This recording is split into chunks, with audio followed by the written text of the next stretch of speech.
want to make a really delicious chicken and turn it into an amazing dish with a mind-blowing sauce? Then stick around because we're making Portuguese-style chicken with my personal touch that always works. It's finger-licking good at least 3 times. I start by finely chopping 2 cloves of garlic, and I want them really small so they fill the oil in the pan with flavor. So, a little pan and a good splash of oil. And here I'm going to brown that finely chopped garlic. It cooks quickly, but I make the most of the time, because while it's browning, always on medium heat. I managed to gain enough time to slice half a red bell pepper into strips and also chop up some green bell pepper. I'm going to use this Italian style. You can add more or less bell pepper depending on your taste. You can play around a bit with the amount of bell pepper. I add red bell pepper and green bell pepper, which I like to use. This one is the Italian style, a bit longer. But you can even add chili peppers.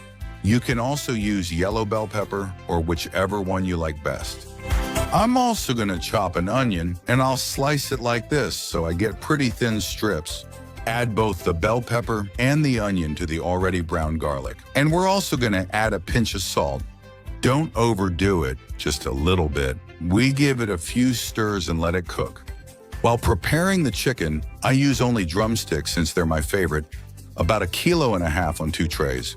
And I season it with salt and pepper. That is, I put plenty of salt on top and also black pepper. If it's freshly ground, even better. And with freshly washed hands, I turn them over so everything gets coated on the skin. Now that the onion is already soft, we put these wonderful pieces of chicken in. We want them to brown to get sealed, so we put them all in and keep turning them over. I take this moment to start chopping potatoes. I've peeled them and I'm cutting them into slices. And let me remind you about the chicken. We just keep turning it over until it starts to get golden. See, it's that simple. Once it's golden, it's time to add some liquid. In this case, I love to add white wine. 1 cup, about 200 milliliters. And you're going to cook it once again over medium heat or a little higher until all the alcohol evaporates. Then you add 400 milliliters cups of crushed tomato. You'll have to do the same thing, stir it and let it cook slowly. And once it's mixed in, add 1 liter of broth. If it's chicken broth, even better, but you can use whichever you like.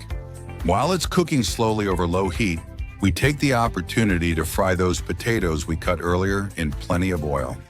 When they're golden, we'll take them out and set them aside on a plate with plenty of paper towels. We put them on paper towels so they absorb the excess oil, add the right amount of salt, and keep an eye on them. Now with the chicken covered, we want it to get tender.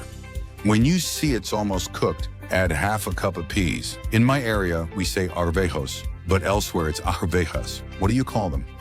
Once they're tender, after about 5 more minutes, we'll have this ready to go. Look how good it looks. It depends on the chicken, pot, and temperature. You might have this ready in half an hour total or in 45 minutes. It even depends on the pieces. What is important is that it simmers gently, not too intensely. And when you think the chicken is ready, add the potatoes and let them cook. What I call a burst of heat, meaning leave it in for 2 or 3 minutes until everything is the same temperature. And once you have it, you have to call your people. 'Cause it's almost time to eat. Come on, start setting the table. You'll have this wonderful thing here, and you'll serve it on a plate with some sauce to dip bread in. Look how good it looks. An incredible chicken that, when you put it on the plate, makes you want to eat it even more. And even more when you pour the sauce over it. Look how delicious it is, how it falls, how it covers it. A sauce to dip your bread in.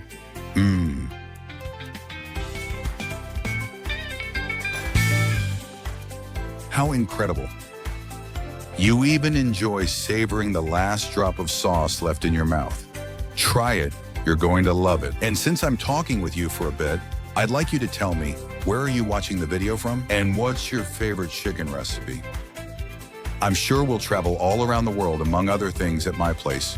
As always, I won't leave without writing to you. Here's the list of ingredients and quantities so you can take note, and it'll be even easier for you to prepare it at home. And if you want even more, YouTube tells me that this is going to be a great video for you. Click on the little box and enjoy it too.